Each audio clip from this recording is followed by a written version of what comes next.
You have reached the deepest depths of the internet. If it is greatness you seek, you've come to the wrong show. If it's about not wasting time, don't worry, you're never going to get your time back. If it's knowledge you seek, just be aware, any knowledge gained here is going to be minuscule. So now it's time for Accost the Field with Tony Gerdeman on the Ozone Radio Network.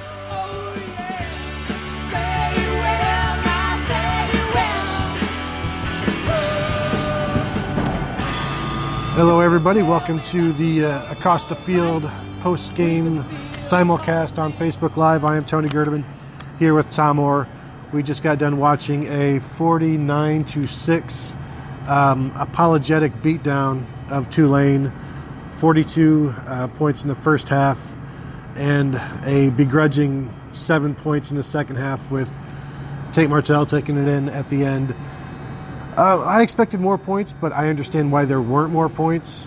But the best thing about this game is they came out without any, the Buckeyes came out of the game without any further injuries, even though Mike Weber left the game. Yeah, Mike Weber did leave the game. It looked like his right ankle got rolled up on by a Tulane defender in the second half, or late in the first half.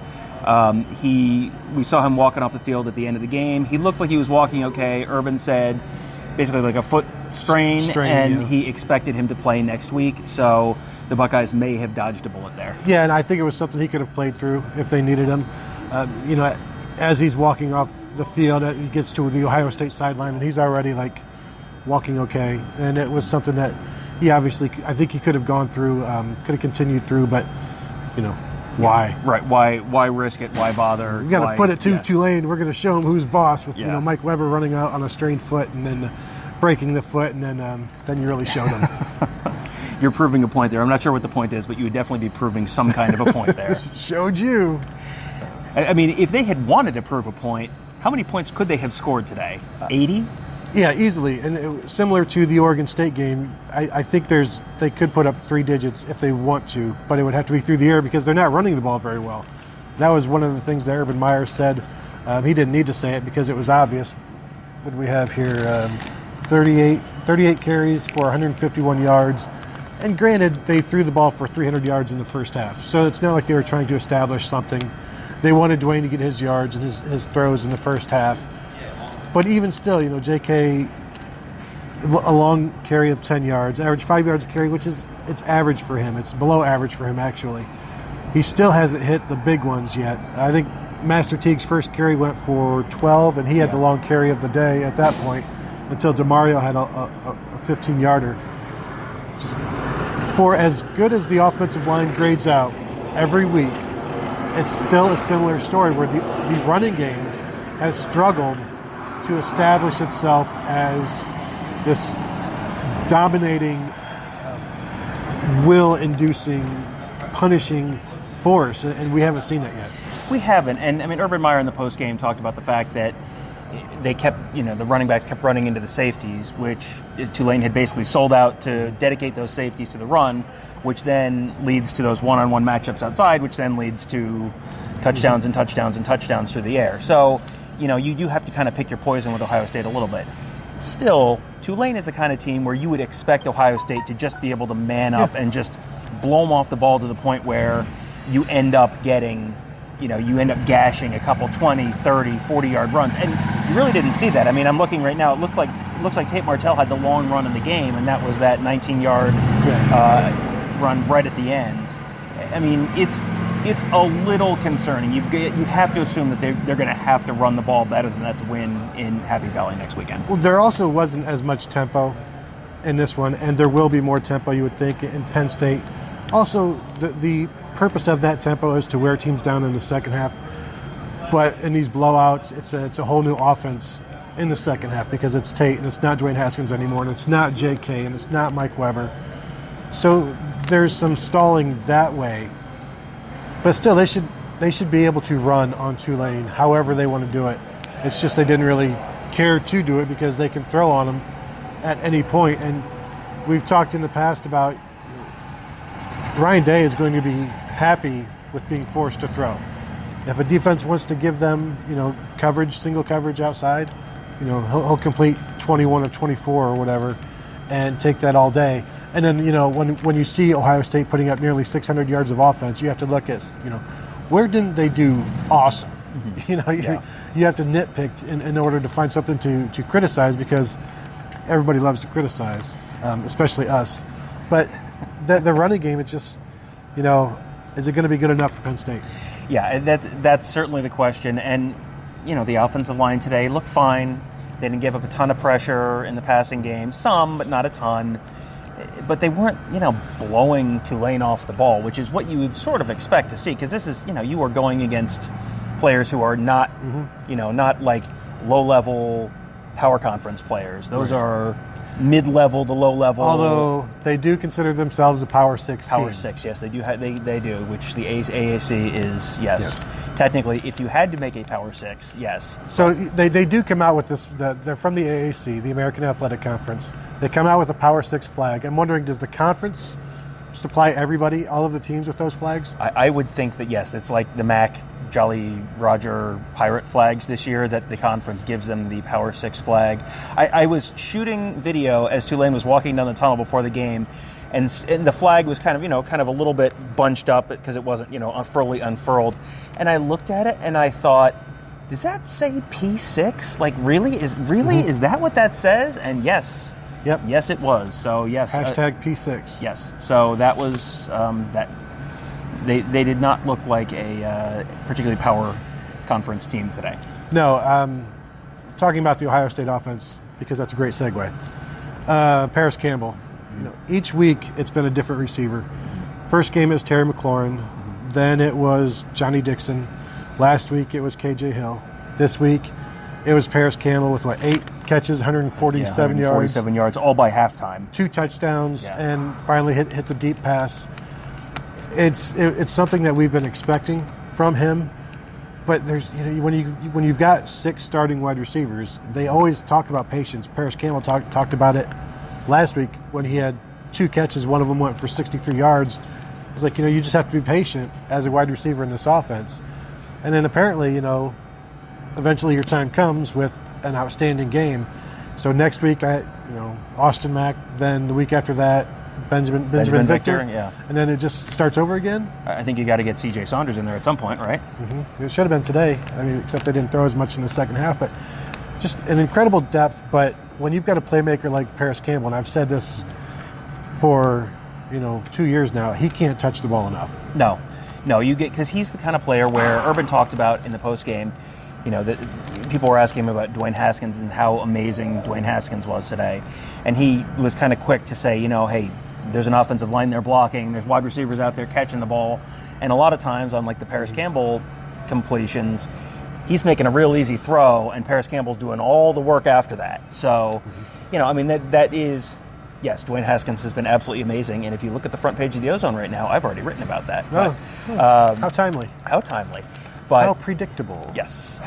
But, he's right. There are a whole lot of other factors that go into it.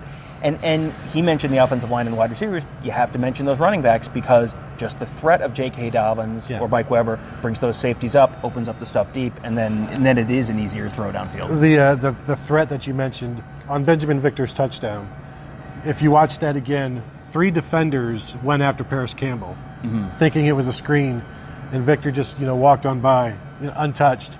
So just that threat, and defenses should understandably be terrified of Paris Campbell. But then you've got a complimentary guy like Benjamin Victor, who is only complimentary in this offense, would probably be primary in another offense. Just the depth is, we like to credit Dwayne Haskins with so much, and there is a lot to credit him with. But when you have this many receivers who are this talented and able to execute the completion of the play, then you're going to put up big numbers. Yeah, Matt asks about Austin Mack's catch. He had 3 for 32 and a touchdown today. That is big. As Matt says, confidence. That's big. After a rough week last week, he looked like himself again this week.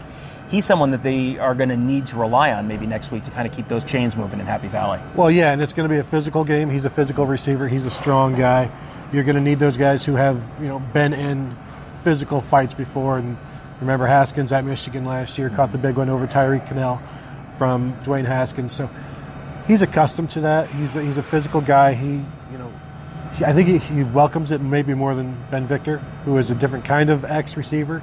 Yeah, you're going to need him next week, and the confidence that he gained, not just from this week, but at the end of last week too. Your teammates continuing to rely on you and come back to you, build your confidence even after a rough game, to know that nobody else has lost confidence in you, so you shouldn't either. So yeah, I think they're hitting their stride pretty well in terms of the receivers and Dwayne Haskins heading into the most important game of the season so far. The year so far? Of the year so far, yeah. Jay Ness about the tight end throws. Where are they? Very disappointing. I mean, it's an Ohio State offense. Every summer you hear about the tight ends, and then the game starts, and then they don't throw to the tight ends. Well, and it goes back to what Jim Tressel used to say. If I'm throwing to the tight ends, I'm not throwing to Ted Ginn. I'm not throwing to Santonio Holmes. I'm not throwing to Anthony Gonzalez. What do you want me to do? Should I throw to the NFL receivers, or should I throw to Ben Hartsock, who played in the NFL for a long time, and the guys like that. So, Rashad Berry is a playmaker. We haven't seen much from Luke Farrell yet, outside of the blocking and the two tight end sets.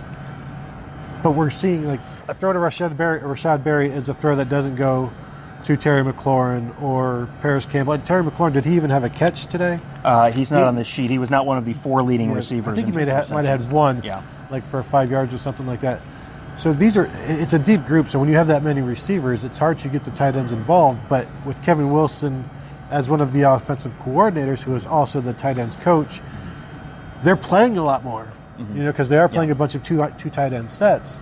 They're just not getting the ball, and maybe they need to be friendlier with Dwayne Haskins.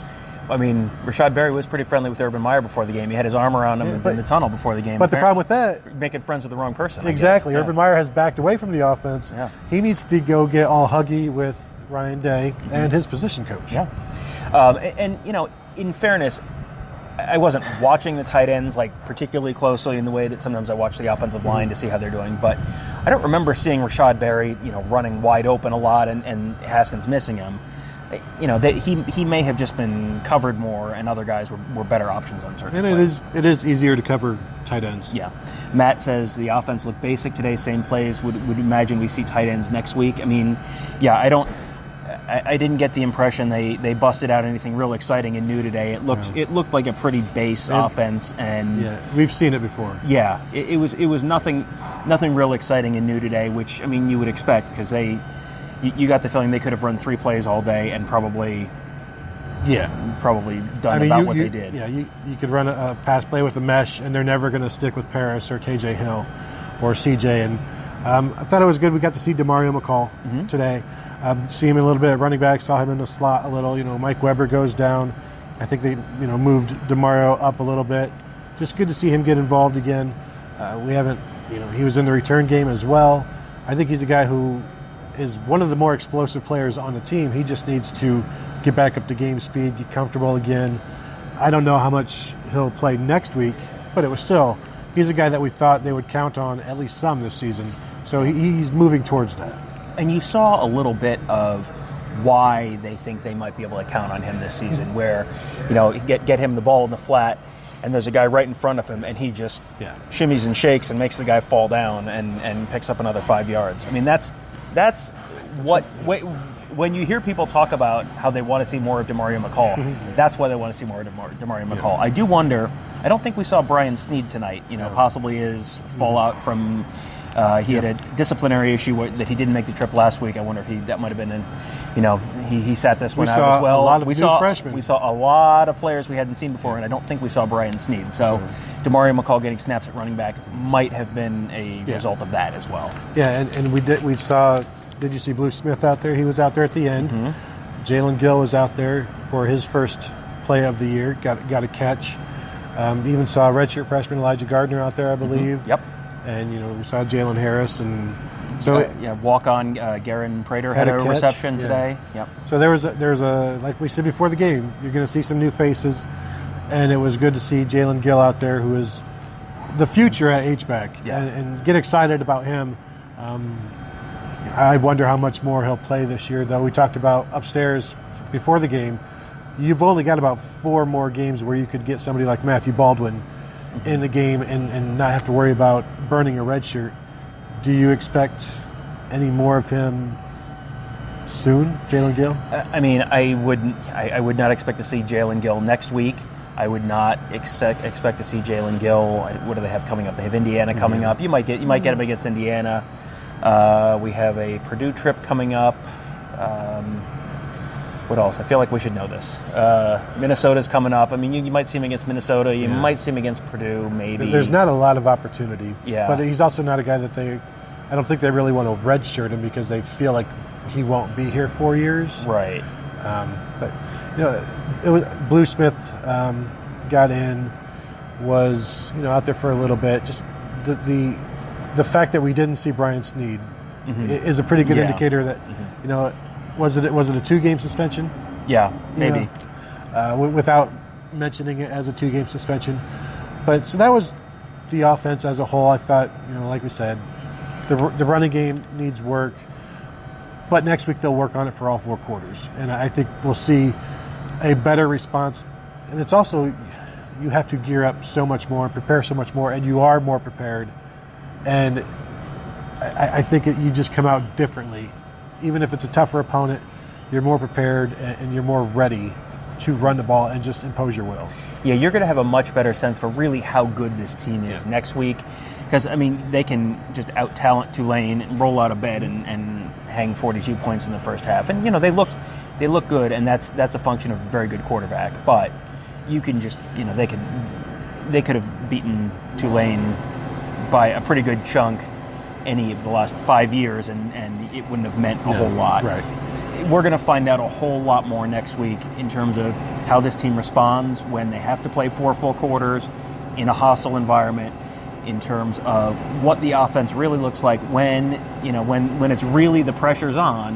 What do they look like? Do you get back to the quarterback run kind of offense again? I don't think so. I don't anticipate I don't think that, so either. But I would like to see it in a game because it's like we talked about last week. It's easy for Urban Meyer to say, I want to kind of back off the offense and let those guys handle it. That's real easy to say when it's 42-0 in the first half. Yeah. When it's 17-6 Penn State next week, is Urban Meyer still willing to turn over the reins, or is he going to go, hey guys, I have some thoughts? Well, by that point, it might be too late to start running the quarterback anyway. So That's true. Dwayne Haskins was talking about Penn State after, he's looking forward to it. I think we're all looking forward to seeing him there and how he responds to it. Treebuck asks, any observations about Dwayne in pressure? He didn't face a ton of pressure today, but three incompletions, 5 touchdown passes. Yeah. He seems like he is ready for something bigger. Like the team seems ready for Penn State, and they all know it's the loudest place they've ever played, and he's never played there. So that's why we talk about all of these new experiences for Dwayne Haskins. Last week was a new experience. Next week is, I think that's the one that you're going to continue. That's the one that goes above Michigan even, because this is his team. There's more pressure on him, I think, now. Whereas last year, you come in, obviously you want to beat Michigan, but if you don't, it's JT's fault. Right. If you don't beat Penn State, it's your fault. Yeah, and he came into that Michigan game. It wasn't like he spent all week thinking about it and feeling the pressure, and he came in cold off the bench, and I think that was kind of like, whoa, what's going on? And all of a sudden, boom, he's in the game. He didn't have time to think about it. Let's see what it looks like when he has time to think about it. Matt asks how many guys had catches. We don't have a full box score with us. 8 or 9? At least 8 or 9. Yeah. Connor asks, who are the biggest impact players on offense, defense, and special teams? Offense, I would say Dwayne Haskins. Either that or C.J. Saunders, but probably Dwayne. You could make an argument for Paris Campbell. Paris Campbell had a pretty big impact on offense today. But when you throw for 300 yards in the first half, and I was waiting for Ohio State to tell us if that was a record for a half, still waiting. Yeah, I don't think it was, but maybe. Defensively, the answer is probably Dante Booker with the 3 tackles for loss, but Jayshon Cornell had a really good game too. Yeah, Jayshon Cornell stepped up. That he was someone that, you came into last week thinking, okay, he's the 4th, the 4th defensive end of that group. This week he clearly came in thinking, okay, without Nick Bosa, he's clearly the 3rd defensive end. He looked like he belonged right at that level. He looks like a starting Big Ten defensive end. Yeah, that if they have if they have 3 starting defensive Big Ten ends, I mean, that's pretty good. If you don't have a huge drop-off from Nick Bosa, I mean, you're going to have a drop-off. He's one of the best players in college football. But if you have 3 guys there that you can go into Penn State feeling pretty good about the fact that these 3 guys are going to hold up, and you don't need to rely on a true freshman like Tyreek Smith in the first half at Penn State, that's a pretty big deal. Although Tyler Friday had a good game too, but I don't know how much. We'll see Tyreek Smith in the rushmen, right? Unless they move Jay Sean there. Although that might be too many snaps. That might be a lot of snaps. Yeah, I mean, I think they're going to want to keep them kind of fresh. Matt asks us to assess the linebacker player. Are they ready for next week? Oh, Tom. Yeah, maybe. I mean, it's going to be so difficult with the read option. With what they do. Dante Booker looked good. I thought Baron Browning looked much better. Baron Browning for the first time, like you noticed him when he was out there because he was doing stuff and doing good stuff. It was in the backfield. There have been a couple of games this year that you've seen him out there, and then you look at the box score at the end of the game, and it's like he had one tackle. I mean, he shows up on the participation report, and that's it. Today he looked. I thought he looked better against the run today. He had some pretty good tackles. I don't think he's on this. The concern for me is of the 3 middle linebackers, Tuff Borland had the poorest game. He was missing tackles. Justin Hilliard made some plays. Baron Browning made some plays, and we can chalk it up to still getting up to game speed and getting back healthy. But they need him. They need Tuff Borland to be outstanding against Penn State. Well, but Tuff Borland is someone who I came in expecting Tuff Borland to have a big game because you go back to the Army game last year where it's a triple option offense, and Tuff Borland had like 10 tackles. When it's a sort of predictable, they're going to run at me kind of offense, that's when that's where he's real solid. And then, so I was kind of surprised to see him. With this being a shotgun, triple option, he's further away, and it's not necessarily coming at him. He has to run more angles, I guess, and there's no real fullback, no real A-back for him to just plow into because Army likes to give the guy the ball, the up back the ball, and that wasn't necessarily the case here. Connor asks, is next week's game with Penn State home or away, and what are our thoughts going into that? I mean, it's away, and that's my thoughts are, I'll be real interested to see what this team looks like. This time next week, you're gonna start getting a sense because it's this time next week we'll be kicking off. Yeah, I mean you're gonna know pretty soon. I think what this team looks like. Let's see what Dwayne Haskins looks like facing adversity. He has not had adversity of his own making in a meaningful game at any point in his Ohio State career. When he throws an interception in that first quarter and the Penn State crowd is going crazy. Let's see how he responds because that's really like the last frontier for him. He's doing everything else right now. Yeah, and they were down 21-13 in the second half last week. A lot of that was defensive. The Ohio State defense wasn't able to get stops and make plays. So there was some of that there, but it's going to be such a different world if they're down. He's down at some point next week with the crowd just unrelenting, and then you can't ignore it. But I can't wait to see him because he is so cool, so calm. This is going to be the ultimate test for him. I expect him to be fine, and maybe that's naive on my part, but we haven't seen any reason to expect him to be anything other than fine. Even though we know this is an entirely different animal, I still expect Dwayne Haskins to be Dwayne Haskins. Right, yeah, you have not seen anything that would lead you to believe he's not going to respond well. I still just want to see. It's the same thing with like the left side of that offensive line. Munford, Malcolm Pridgeon. Yeah. You've looked very good so far this year. Now the pool gets a little deeper. So now, now you don't have the swimmies on anymore. Let's see how you do in the deep end of the pool. So the Buckeyes gave up 3 plays of 38 yards, 2 plays of 38 yards, 1 play of 39 yards. Other than that, they pretty much shut down the Tulane offense for 256 yards total, and like nearly half of that on 3 plays goes back to what we've talked about before about the big plays.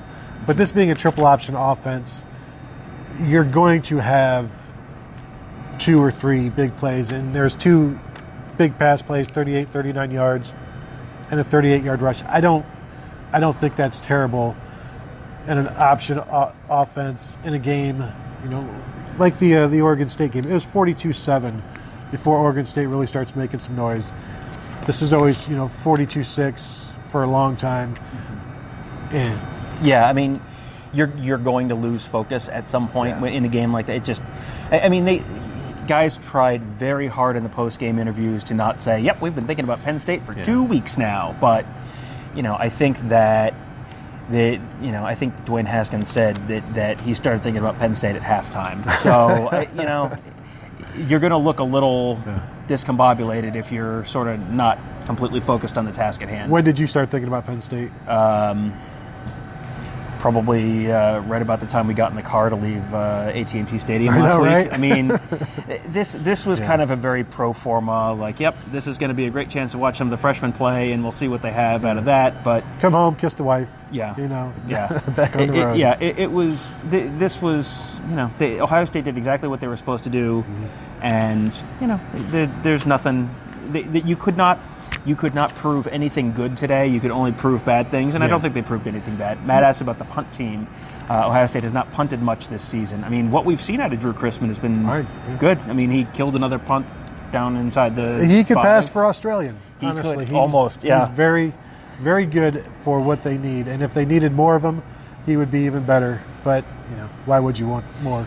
Yeah, he had 2 punts today, average 44 yards, both of them inside the 20. One of them was inside the 5. I don't remember where the other one was. But, I mean, I wouldn't worry tremendously about him. I mean, Tulane got a decent rush on one of them in the second half. But, again, are they really worried that much about punt protection against Tulane? Over, under 3.5 punts next week. Over. 4.5. That's not how over-unders work. You don't get to keep moving the line. Higher. You mentioned Drew Chrisman, and it's going to be the biggest game of the year for him as well. We talked about the offense, talked about the defense, but Urban Meyer is always talking about the hidden yards. The field position, the plan to win, which is so involved with field position. And against TCU, when they were backed up, they were always able to flip the field. They would be able to get out to the midfield and then punt. You've got to be able to win field position next week. You've got to get out of the end zone where the crowd is right on top of you. And then when you are forced to punt, you've got, they cover outstandingly well. I don't think they've allowed a punt return yet this year. I don't think so. So I'm not really concerned about that aspect of it. It's just getting the kickoff, getting the punt off, and then having it travel a long distance. Mm-hmm. And that's what Drew Chrisman does. They cover it well. But it's going to be a very big game for him, and the Buckeyes need the best out of him, just like they do everybody else. Yeah, I mean, the biggest thing on special teams next week, I think, is just don't lose the game. Like, don't get a field goal blocked, don't get a punt blocked, don't fumble a punt, don't fumble a kick return. I mean, I don't think they can win the game on special teams next week, but I think they can lose it. Matt asked about the field goal kicker, Sean Nurnberger. What's his depth? I feel like he could probably at least long 40s, right? Well, yeah, I think as long as 55, actually. As long as he's not going against the wind. I mean, he's got a big, strong leg, so, if they need it, it would be an interesting decision for Meyer, if it's like 4th and 5 from the 35 and you're down 3, Yeah, I mean, kicking a 55-yarder, trusting him to kick a 55-yarder against Oregon State or Rutgers is different than on the road at Penn State, where they have seen bad things happen on long field goal tries there. Corey asked about Miles Sanders, Penn State's running back. Imagines he gets a lot of carries next week to keep the offense on the sidelines. I mean, he looked. I mean, Penn State looked a little awful for most of the game against Illinois on Friday night, but he is a talented running back, and this defense has shown the ability to give up big plays on the ground. Well, and you'll have the read option with Trace McSorley, so I could see like 40 carries between the two of them. Mm-hmm. And especially if it's effective, then they're just going to keep doing it. So Ohio State will sell out, not sell out, but they'll set out to stop the run. Let McSorley try to beat them with his arm. He likes to throw the ball up for grabs. Didn't go so well for him in the first 3 quarters of the game last Friday night. So I think they'd take their chances with that. And if Trace McSorley is going to beat you, you don't want him doing it with his legs. You don't want Miles Sanders and Ricky Slade, their other young running back. they've got a lot of skill there at that position. They can do a lot of damage. So that's why I think the Buckeyes they'll focus on stopping the run, let the secondary do what they do. Yeah, I mean, if they can turn it into a game where Trace McSorley has to heave up a bunch of kind of 50-50 balls, I think they're going to take their chances there. I mean, we'll see how Ohio State's defensive backs hold up against that. Like 6 pass interferences. Yeah, well, Jeff Okudah today after the game talked about the fact that McSorley does kind of throw it up a little bit, and they have to get their heads around. They have to go play the ball, because he had the one long pass down the sideline that he intercepted because he got his head around. The other one down the sideline, he didn't get his head around. He said he was in pretty good position, but he didn't get his head around in time, and it turns into a long reception. That's going to be big next week, making sure those corners know where that ball is, the safeties know where that ball is, go get it, high point it, don't let the Penn State receivers out-jump them like happened 2 years ago at Penn State. Yeah, I can't wait. I love going there, and because it's always a big game. Every play is huge, and then when a big play is made, it lasts forever. It can become legend. Urban Meyer still talks about JT Barrett going out in 2016. 14 probably. 14 probably, yeah. If it was 14. a good thing, it was 14. It was 14. It's so long ago. With the sprained leg, sprained knee or whatever, and still leading the team out there in overtime. So, it's a great place to watch a game. The press box is terrible. Mm-hmm. They do feed you okay, but that's our problem. That's not the listener's problem. Yeah, no. You don't care. Any other questions before we wrap up? Corey asked if we can pull the plug on the Lions Roar. I don't know where that is in the press box. We'll have to see. And Matt asked about the weather. It's 7 days out. We have no idea. We'll check the forecast on about Wednesday evening, and you'll maybe have a chance of getting a somewhat accurate forecast. There's a helicopter circling now, which I'm sure is doing great things for our audio. We should probably wrap up. Thank you all for watching. Thank you all for listening. Make sure to check out the rest of the coverage all weekend long at theozone.net. Plenty of post-game stuff, stories, and it's the post-game reactions. And then check out the rest of the podcasts throughout the week. And thank you all for listening, and have a good night. Well, she threw away the motel key. I wish it never meant nothing to me. Say you will, now say you will. Oh yeah. Say you will, now say you will. If you tell me that tomorrow's alright, we could steal a car and leave.